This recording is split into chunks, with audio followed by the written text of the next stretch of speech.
If you'd asked me what leadership looked like back then, I would have pointed to a flowchart, maybe a budget spreadsheet, and said something like, "It's about process." Because that's how I thought it worked. That if you worked hard, didn't complain, and saved the day a few times, someone would notice. Spoiler, they noticed. They just didn't care. My name's Eli Grant. Born and raised in a Rust Belt town where ambition was measured in overtime hours and making it meant getting Sundays off. My dad worked nights at a steel plant until his knees gave out. My mom ran the front desk at a dentist's office and still had time to pack lunch for 3 kids every morning like she was running a one-woman logistics company. So yeah, I didn't grow up expecting much. But I was good at systems. At fixing things quietly. I got through college in chunks, night school, part-time semesters, one overloaded quarter when I had mono and a boss who said, "Sounds like an excuse." I eventually landed a support role at Midline Solutions, a mid-sized operations firm that sounded like it made things, but really just managed the things other companies made. Spreadsheets. Warehouses. Routing.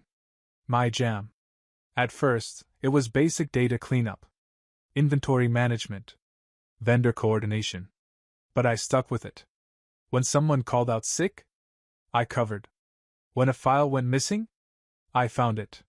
I became the guy who just knew how stuff worked. 3 years in, I wasn't the new guy anymore. I was the glue. The problem? Glue doesn't get promoted. My manager, Ken Rivers, was the kind of guy who had a leadership book on his desk with a highlighter sticking out of it, but no bookmarks. Always wore a Bluetooth earpiece like he was one call away from closing $1 million merger, even though his calendar was mostly lunch breaks and 1:1 with Chase. Ah yes. Chase. The nephew. It started with an announcement during a team huddle. Ken, grinning like he just won a prize he didn't enter, said, "Everyone meet Chase, our new operations intern. He's going to be shadowing us for the next few months." The us quickly became me. Chase was everything I wasn't at 22, polished, MBA'd, and completely oblivious to how things actually functioned. He'd ask questions like, "Can we just automate this entire workflow?" About a process that involved literal forklifts and angry union reps. Ken pulled me aside after week 1. "Eli," he said, clapping a hand on my shoulder, "you've got such a steady presence. Mind taking Chase under your wing a bit? Show him how we do things. You're kind of our rock star, man." Rock star. That's what he called me. Said it with that too sincere grin managers use when they want you to do something unpaid and unsaid. So I did what I always did, I showed up. I taught Chase everything: how to read the inventory dashboards, how to smooth over late shipments, how to actually talk to Barry from the Cleveland depot without getting hung up on. Chase listened. Sometimes. Mostly when he wasn't talking about how this place could really benefit from Agile. Whatever that meant. A month later, we closed a tricky logistics project. I'd spent weekends sorting through 3 years of broken routing data, even skipped a friend's wedding to stay on top of it. In the recap meeting, Ken stood up and said, "Really proud of Chase stepping up here. That's leadership in action." I blinked. Chase? The guy who once scheduled a carrier pickup for a location we didn't service? Then Ken turned to me with his signature tone. "And Eli, what can I say? You're just always reliable." That word again. Reliable. It's what you say about a Honda Civic. Not a future manager. I didn't say anything then. I waited. Maybe it was a one-off. Maybe he'd follow up later. He did. Just not the way I expected. 2 weeks after that recap meeting, Ken called me into his office for a quick sync. He always said sync, never meeting. Like we were satellites instead of people. I stepped in, coffee in hand, already expecting the usual. A new intern to babysit, a spreadsheet to fix, a weekend to give away. Ken sat behind his standing desk, not standing, obviously, scrolling through Slack on his phone like it owed him money. "Eli, hey, take a seat." I sat. He didn't look up. "So," he said, still scrolling, "you've been doing awesome work lately. Really appreciate how you stepped up during Q2. Chase said you were super helpful." "Thanks," I said. Ken finally put his phone down. Leaned forward like he was about to offer me state secrets. I wanted to talk about next steps for you here. My heart skipped. Just a little. Not because I expected fireworks. This was still midline, but because for once, it sounded like movement. Recognition. I know you've been here a while, he continued. And you've kind of become the go-to guy. Kind of? He exhaled like this next part hurt him. But after reviewing things with upper management, we're not sure a leadership track is the right fit for you. I blinked. Thought I misheard. Sorry, what? I said, still half smiling, because my brain hadn't caught up to the words yet. You're a great worker, Eli. Super detail-oriented. Great with execution. But leadership. He trailed off like the concept itself was too abstract for me. I stared at him. He kept going. It's not about skill. It's more about presence. Influence. You know? I didn't know. I was the one who onboarded 3 different teams when we restructured. I was the one who got the warehouse team to stop cursing out the IT department. I was the one who built the freaking playbook that Chase was now using like it was his senior thesis. But apparently, I lacked presence. You're saying I don't have leadership potential? I clarified. Ken held up his hands like I'd accused him of murder. No. I didn't say that. I said it's not the right fit, right now. Right now. The corporate version of maybe later, which we all knew meant never. I didn't argue.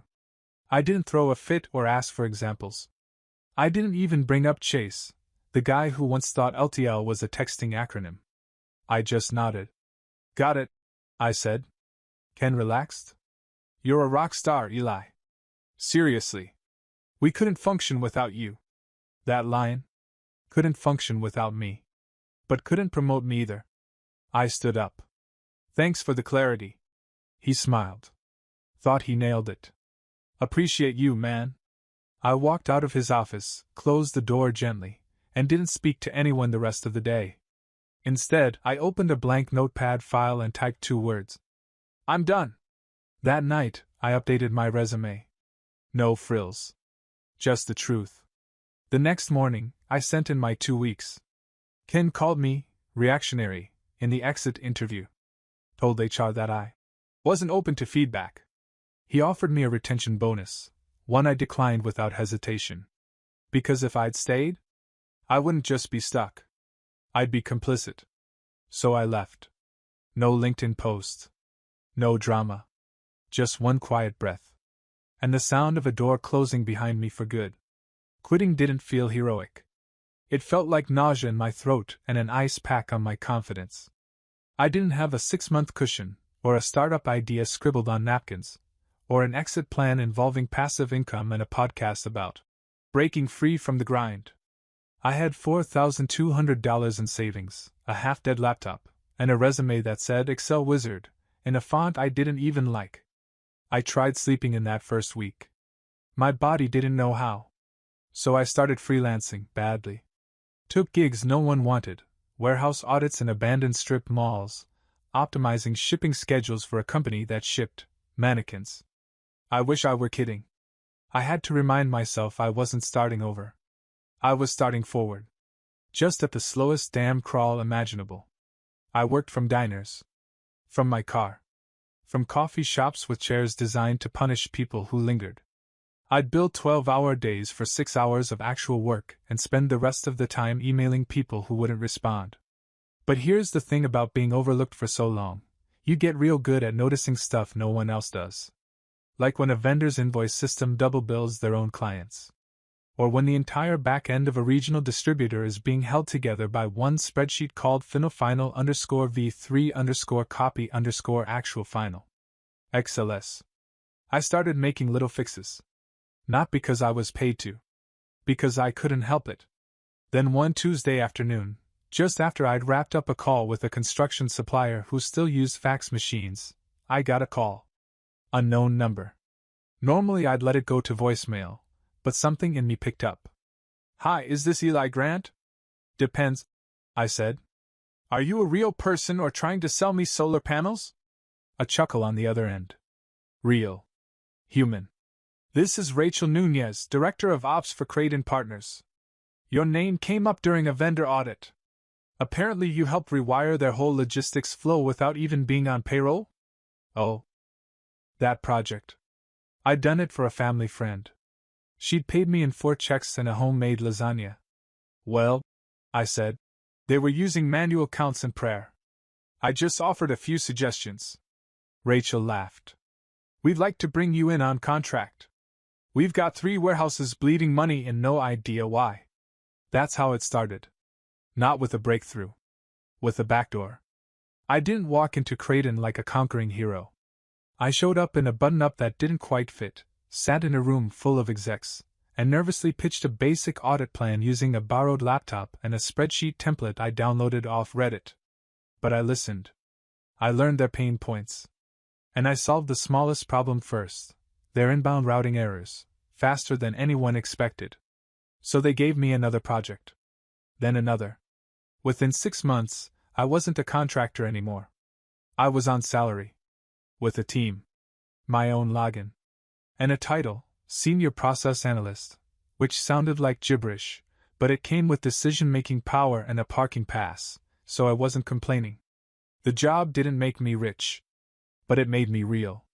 Every meeting, every fix, every conversation, they added a brick to something I hadn't had since Ken's office door closed behind me. A foundation. And then, one morning, Rachel slid a proposal across the table during our weekly check-in. New client wants us to bid for a full logistics overhaul, she said. They're a mess. We need someone to lead it. I skimmed the brief. Froze at the name. Midline Solutions. My old company. Ken's company. The one who said I wasn't leadership material. Rachel didn't notice my expression. Or maybe she did and didn't press. I just closed the folder slowly and said, I'll take the lead. She nodded. Good. Because I already put your name on it. The week leading up to the midline kickoff felt like standing in a hallway where every door looked familiar, and every one of them had hurt you once. I wasn't nervous. Not exactly. But I was aware of my heartbeat again. In the time since I left, I'd rebuilt more than just my resume. I had a team now, 3 analysts, 1 project coordinator, and a junior associate who once accidentally sent a Slack message about me. To me. He wrote, Eli is like if spreadsheets had opinions. I made him Employee of the Month. I had structure. Systems. A weird habit of waking up at 5:45 to get ahead of my inbox, which my therapist said was either discipline or trauma. TBD. And I had something else I'd never had before. Confidence that didn't feel like pretending. So when Rachel asked if I needed support for the client kickoff, I just smiled. I've got it. The morning of the meeting, I wore a navy blazer I once swore I'd never wear again after spilling pho on it during a conference lunch. My shoes were polished, laptop charged, slides prepared. I wasn't just ready. I was calm. We arrived at Midline's new office, sleeker than I remembered, all glass and reclaimed wood, and too much branding about. Empowering innovation. The receptionist handed us visitor passes like she was auditioning for a meditation app. And then we were led to a conference room called Synergy. Of course we were. When I walked in, the first face I saw was Chase. He froze mid-laugh, a paper cup halfway to his mouth. His face went from networking mode to Windows error in 2 seconds flat. Eli? He said too loudly. I smiled. Hey, Chase. Long time. He blinked. Are you leading this? I'm with Creighton now. We'll be handling the operations restructure. Chase looked like he just remembered a test he didn't study for. He nodded. Sat down slowly. Ken entered 3 minutes later. He didn't recognize me at first. Then he did. And boy, did he try to play it cool. Eli, he said like we were old war buddies. Wow, you're with Creighton now? I stood up, shook his hand. Firm. Unapologetic. Yeah, I said. Been there a year. Good team. Smart people. Ken nodded like he was chewing something bitter. Well, great to have you back. Feels full circle. Full circle. Right. Like he forgot he was the one who spun the wheel. The meeting started. I launched into the audit overview. Slide deck. Key objectives. Early observations. Pain points. Ken kept glancing at Chase. Chase kept glancing at the table. I kept going. Professional. Polite. Direct. No digs. No drama. But I didn't hold back either. I pointed out inefficiencies, vague ownership, siloed data, warehouse delays traced to unclear routing protocols. My team had receipts. Chase flinched at. Unclear ownership. Ken squirmed at. Legacy process confusion. I just clicked through the slides. It was like surgery, clean, precise, a little painful if you weren't ready. Afterward, Ken pulled me aside. Hey, he said, with that forced smile managers use when they're not sure if they're being recorded. Just wanted to say, you're doing well. Really? No hard feelings, right? I tilted my head. None at all, I said. You said I wasn't leadership material. Turned out to be true. I needed to leave to prove it. His face twitched. I didn't stay for the awkward silence. I walked out with my team, debriefed over overpriced coffee, and then answered 3 Slack messages from Rachel with the calm of someone who knew exactly what the hell they were doing. That night, I opened my laptop and updated my About page on LinkedIn. Helping companies solve the problems they didn't know they created. I hit save. And slept like I hadn't in years. By week 2 of the midline restructure, it was clear we weren't just managing a logistics project. We were managing a quiet collapse. Emails went unanswered. Warehouse metrics didn't match. A delivery route flagged as active turned out to involve a depot that had been closed since 2019. My analyst Priya asked if ghost routes were normal. They are, I told her. When a company's been run on vibes and nepotism. Chase was drowning. He wasn't malicious, just inexperienced and deeply allergic to accountability. Every time we flagged a gap, he blinked like we were speaking Latin. Ken, on the other hand, had developed a new strategy: overcompensation. Daily check-ins. Micromanaging slide formats. Sending long emails CCING people we'd never met with phrases like, just keeping transparency top of mind. I wasn't impressed. Neither was Rachel. Why does their team feel allergic to data? She asked one morning after reviewing a progress summary. I shrugged. They never had to be accountable before. That's changing. And it was, slowly, surgically. We weren't just pointing out problems. We were designing solutions, live. We restructured their fulfillment calendar, revamped supplier reporting, and implemented a real-time dashboard that finally killed the cursed final_V7 spreadsheet. It was surgical work. Quiet revenge. Because every win we logged for their company came with the unspoken truth. We did what they wouldn't let me do. Ken tried to insert himself into our planning sessions. Started making suggestions that directly contradicted what we'd just fixed. I started documenting every suggestion, every inconsistency. Every time he redirected blame onto his team or blamed the system. Then, in our 4th review meeting, the one where we shared a 6-week roadmap for full implementation, Ken made a mistake. He interrupted Rachel mid-slide. I just don't think this needs such a drastic shift, he said, forcing a chuckle. What we've had isn't perfect, but it's worked. Rachel stared at him. Worked? She repeated.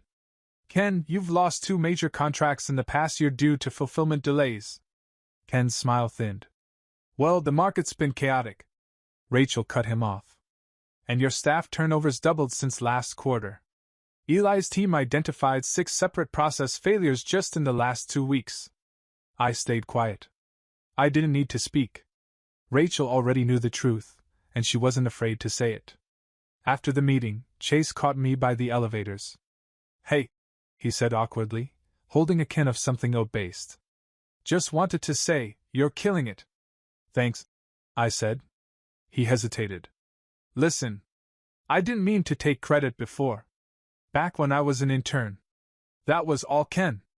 I shrugged. It's in the past. Still, he said. You deserve better. That night, back at the office, I uploaded the full report package. Key takeaways.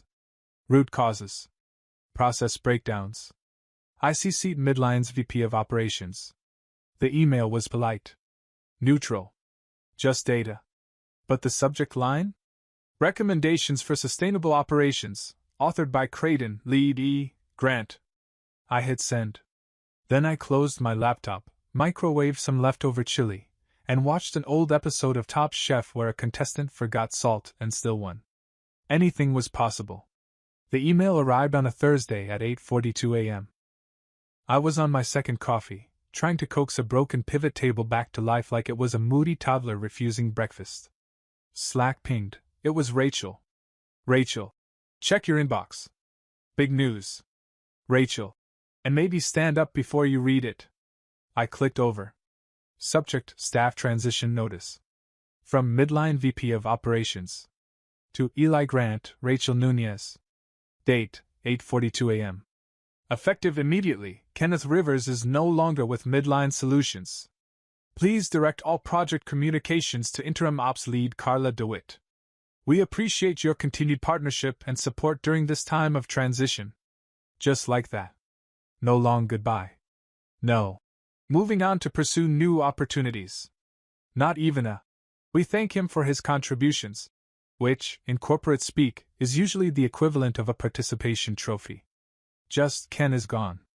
For a moment, I did nothing. No smile. No smirk. Just silence. It didn't hit me like I thought it would. There was no music swell. No montage of me walking down the hallway in slow motion. Just the hum of a cheap office fan and the glow of a Gmail tab. I stood up anyway. Took a lap around the floor. Grabbed another coffee I didn't need. Then sat back down and reread the message. Ken is no longer with Midline. That sentence had weight. It wasn't just a win, it was an exhale. The kind you didn't know you were holding for a year. The kind that starts in your ribs and ends somewhere near your spine. Rachel called a few minutes later. You okay?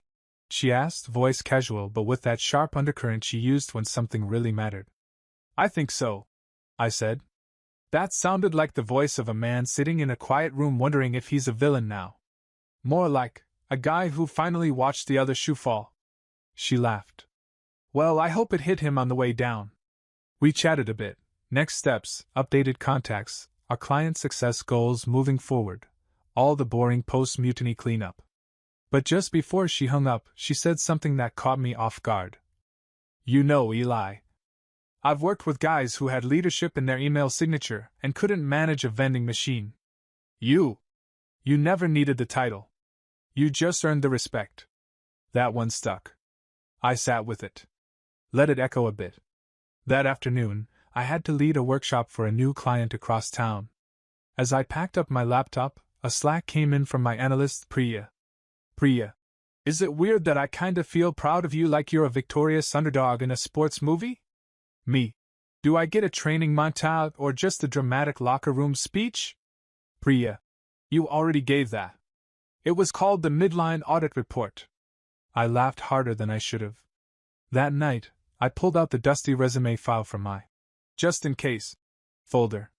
The one that still had my old job title listed as Operations Specialist, Support Tier. I deleted it. Started fresh. Type. Eli Grant. Process Architect, Operations Strategist, Team First Leader. I fix broken systems and build ones that don't need babysitting. I hit save. Closed the file. And for the first time in a year, I didn't feel like I was rebuilding from ruins. I felt like I was designing the blueprint. A week after the announcement about Ken, my inbox got louder. Not in a breaking news way, more like the background hum of people who suddenly remembered I existed. 6 new connection requests on LinkedIn. 3 from people still at Midline.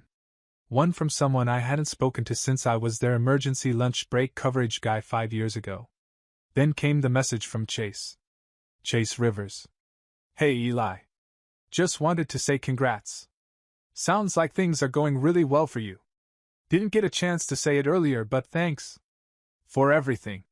Also, did you know this was coming? I read it once. Twice.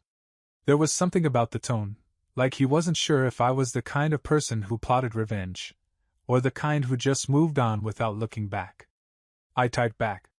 I knew what I was doing when I left. That's all.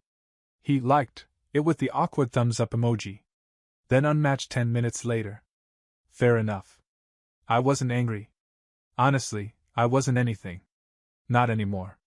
The version of me who needed Ken's approval or validation from a quarterly review? That guy hadn't made it out of the exit interview. What did survive was better. Wiser. Quieter, maybe, but heavier in the right places. That Friday, I walked past Midline's office. Not intentionally. I had a lunch meeting nearby with a potential vendor, and I took a side street out of habit. The building looked the same: big glass panels, lobby plants that somehow never died, a receptionist who rotated every 6 weeks. Through the windows, I saw a few familiar faces. Some still looked rushed. Some still looked like they were waiting for someone to notice how much they'd done. I didn't wave. I didn't linger. But I did see Carla, Midline's interim ops lead, stepping out with a clipboard in one hand and 2 iced coffees balanced like she was moonlighting as a waitress. She spotted me instantly. "Eli?" she called out. "You back?" I shook my head. "Just passing through." Carla walked over. She had the kind of presence Ken thought he had: casual, clear, no nonsense. "We're still using your audit as our internal benchmark," she said. "It changed everything. Honestly, if you ever wanted to come back." "I'm good," I said gently but firmly. Her smile was understanding, not offended. "I figured. Just had to ask. People still talk about the report like you wrote it in fire." "Appreciate that," I said. "Really?" She nodded. We shook hands. No tension. No awkwardness. Just 2 professionals parting ways with mutual respect, something I never got in my old days. That night, I hosted dinner for my team. A tiny taco spot downtown with dim lighting, too loud music, and fries served in a flower pot for some reason. We pushed 2 tables together. Laughed too loud. Talked about nothing for once. At one point, in between bites of carnitas and sarcastic recaps of Zoom fails, Priya raised her glass. "Serious question," she said, looking at me. "What do you think makes a good leader?" The table went quiet. I wiped my mouth and thought for a moment. "It's someone who remembers what it felt like," I said. "To be dismissed. Overlooked. Told they weren't enough. And when it's their turn to lead, they make damn sure no one else feels that way." No one said anything for a beat. Then Mason, our junior analyst who once spilled coffee on a client folder and nearly fainted, said softly, "I wish my last boss had heard that." We all nodded. Priya raised her glass again. "To remember." And for the first time in years I didn't feel like the guy quietly holding up the ceiling while other people took the credit. I felt like someone who'd earned the room, and wasn't afraid to take up space in it. It's funny what sticks with you.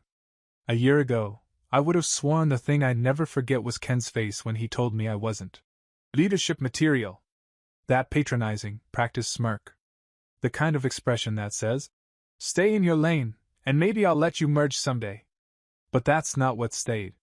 What stayed was a moment weeks later, standing in the elevator of my new office building, holding a laptop in one hand and a coffee in the other, when I caught my own reflection in the mirrored panel. I didn't look like a boss. Or a rebel. Or even some business genius making revenge headlines on Reddit. I just looked like me. But calmer. Sure of myself. Not waiting anymore. Since then, things haven't slowed down. We landed 2 more contracts. My team grew by 3. I finally got business cards printed, not because I needed them, but because Priya kept insisting I looked like a guy who should be interrupting meetings with important cards. Last week, we wrapped our final midline engagement. Carla sent us a thank you package with Creighton-branded mugs and a note that said, "You helped us rewrite our future." I put the mug next to my keyboard. Didn't drink from it. Just left it there as a reminder that some people are willing to change, if you give them the right tools. The same day, I got an email from someone named Travis Long, apparently Ken's old manager's manager. He wanted to meet. "I heard you were the architect behind Midline's turnaround," the email said. "Would love to discuss a larger role in our network." I didn't say yes right away. I read it, closed my laptop, and went for a walk. There's a small park 3 blocks from the office. I sat on a bench, watched people walk dogs and chase toddlers and argue with vending machines. Life happening. I thought about the kid who used to stay late to clean up someone else's spreadsheet mess. The guy who answered emails on weekends hoping someone would finally say, "You're ready." And I thought about how far that guy had come, not because someone gave him a chance, but because he stopped asking. Later that night, after the city dimmed and most of my team logged off, I walked through the office. Turned off lights. Tidied desks. Just me and the quiet. I passed the whiteboard in the break room where someone, probably Mason, had written a quote in dry erase marker. "A leader is someone who leaves the room better than they found it." Next to it, someone added, "Unless it's the kitchen. Then clean your damn dishes." I smiled. The next morning, I replied to Travis. "Happy to chat. Let me know what you're thinking." No urgency. No desperation. Just a calm acknowledgement of what I already knew. I was ready. Not because someone said so. Because I made it true.